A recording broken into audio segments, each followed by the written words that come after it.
Hello everyone. In this video, I'll be translating and summarizing the latest Urdu broadcast by Samina Pasha to make it accessible for our English-speaking audience.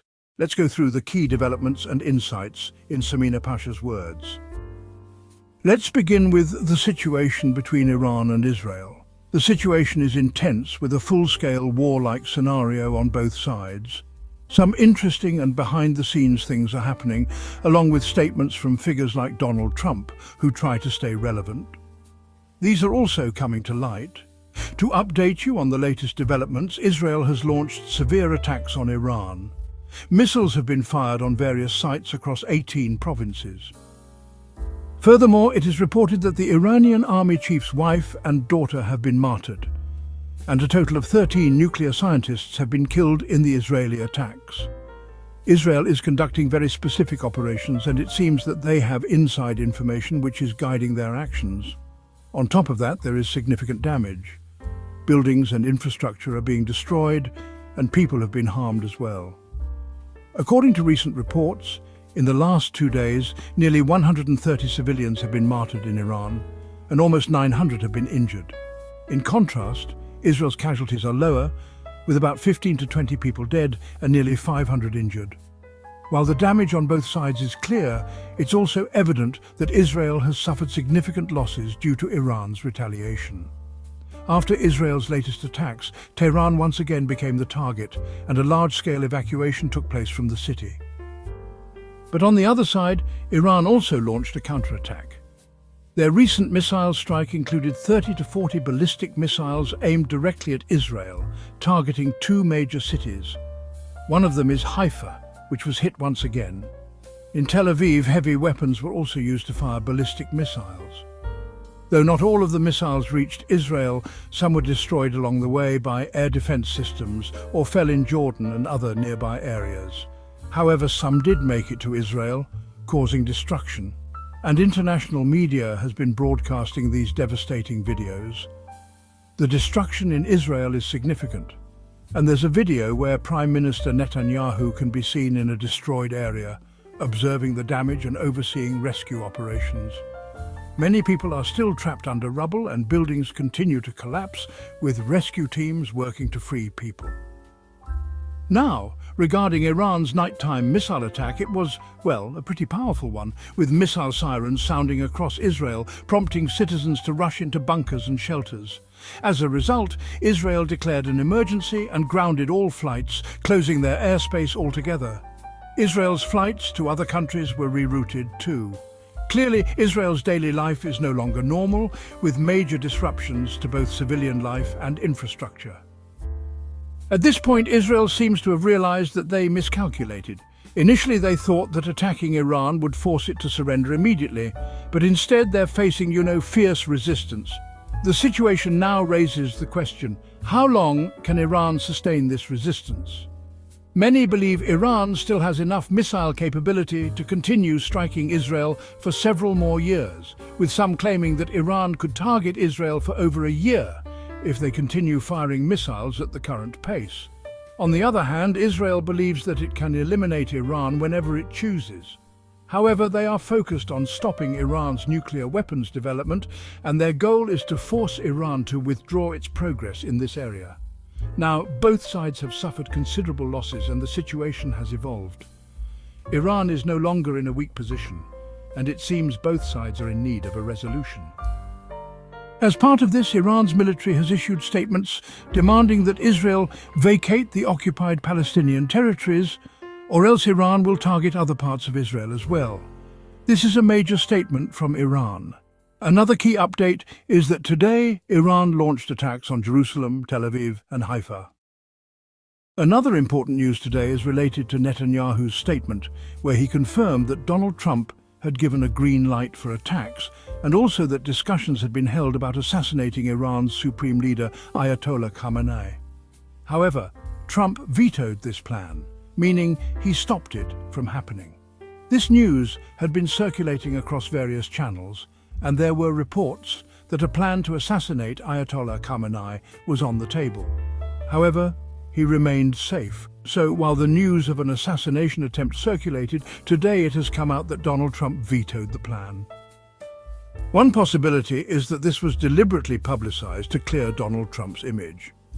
Since he's now trying to position himself as a great leader, he may aim to mediate a ceasefire between Iran and Israel, just as he claimed multiple times that he brokered peace between India and Pakistan.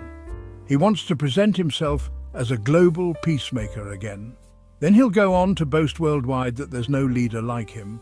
I even read a rather amusing statement of his in which he said, "Look, I got a ceasefire there, and now I'm trying here too. I'm working hard, but no one gives me credit."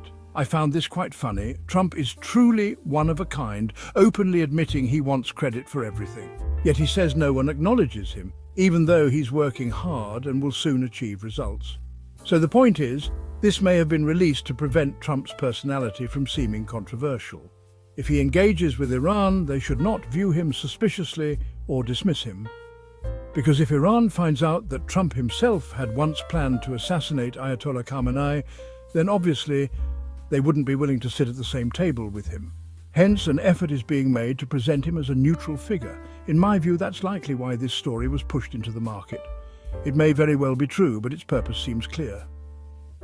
Now, it remains to be seen in which direction things will move and how long this war will continue. It seems likely that some kind of backdoor progress will happen by next week that could lead to a ceasefire. But remember, Israel has violated ceasefires multiple times in Gaza as well. 2 or 3 times, in fact. So it's hard to trust them, even if a ceasefire is reached, whether they'll actually adhere to it. However, if they suffer substantial losses, then they may be forced to act responsibly and follow through, realizing the toll it's taking. Moreover, in such situations, the public also starts turning against the leadership, questioning why their lives are being disrupted by unnecessary wars with other countries. People get frustrated and angry. In such a case, even Netanyahu's position as Prime Minister could weaken. So let's see whether this war ends his premiership or strengthens it further. At this point, it's hard to predict anything definitively. But one thing is certain. Iran has definitely made Israel feel the pain. Now, moving on to internal matters.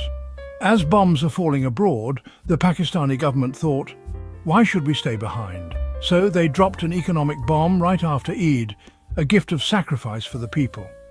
One blow came through the budget, and now the effects are becoming visible. Today's big news is that petrol prices have been increased by around 5 rupees per litre for petrol and about 8 rupees per litre for diesel. This is a significant hike and will take immediate effect. And of course, when fuel prices rise, the prices of everything else rise too. So it's clear that another wave of inflation is on the way, something many economic experts had already predicted. This is the same government that just days ago would celebrate giving a 2 to 4 rupee reduction in petrol prices, acting like they'd brought nationwide prosperity. Now that petrol is more expensive by 5 rupees, no one's coming forward to admit the economy was supposedly stable. In fact, if you look at the global market, petrol prices have declined over the past year. But that decrease was never passed on to the public. Now, due to the war situation, prices in the global market may have gone up slightly. I haven't checked recently, but certainly not so much as to justify such a sharp increase locally. Currently, Pakistanis are paying nearly 70 rupees per litre in extra fuel taxes, which will rise to around 100 after the new budget. That gives you an idea of how much of the price is due to actual fuel cost versus taxes. So brace yourselves. Fuel is going to be a heavy burden going forward. This so-called Form 47 government is already taking a toll, and now the common man, already stretched thin, will struggle to even breathe financially. Another major update: Imran Khan's legal cases. His May 9th case is scheduled for hearing today in the Lahore High Court. Last time the judge didn't show up. In fact, in the last 2 hearings, like in the Al-Qadir case, Asif Sahib suddenly went on leave on the bail hearing day, and last time for the May 9th case, Justice Shahbaz didn't appear, resulting in a delay. Now, today's hearing is in question again. It appears that Imran Khan might not get bail, and that's why they're trying to avoid the hearing altogether. Because if the hearing happens, the legal merits for bail are strong. So to avoid granting bail, they simply delay the hearing. This has become a new tactic to block Imran Khan's bail. Still, PTI assembly members will be present outside the court today. Aliyah Hamza has worked hard to ensure Imran Khan's hearings are held. Their presence aims to show the judiciary that these aren't the cases of a powerless individual. Important people are backing him. So, you'll likely see PTI members outside the court again today. But personally, I don't see a strong chance of bail being granted. Imran Khan remains in isolation. The key question now is whether on Tuesday, the day after, he will be allowed to meet his sisters. He hasn't been allowed any visits the past week. If the meeting happens, then we can expect a statement from Imran Khan on the Iran-Israel situation. Many critics have wrongly claimed that Imran Khan is not condemning Israel. But these critics ignore the fact that he hasn't even been allowed visitors. How can he issue a statement? This false narrative is being deliberately pushed. If you check his past record, Imran Khan has consistently condemned Israel, often by name, criticizing Netanyahu and taking a firm stance on Gaza. His position has always been clear and continuous, not limited to one-time statements. So obviously, since the attacks began and he's had no meetings, how can he issue any comment? If he gets to meet someone on Tuesday, his position will surely come out. If not, then PTI will need to step up and do something, maybe protest the lack of access. If even the routine Tuesday meeting is cancelled, then this issue could become explosive again. Right now, the fact that visits are suspended isn't getting much strong pushback from PTI. Also, the Iran-Israel war is dominating social media attention, so Imran Khan's isolation seems to be falling into the background. Even PTI isn't doing enough to bring it back into the spotlight. That wraps up our translation of Samina Pasha's video. I hope this English version helped you understand her message better. Please like, share and subscribe to Awami Lens to help our community grow. Don't forget to leave a comment below and let me know what you thought of this effort.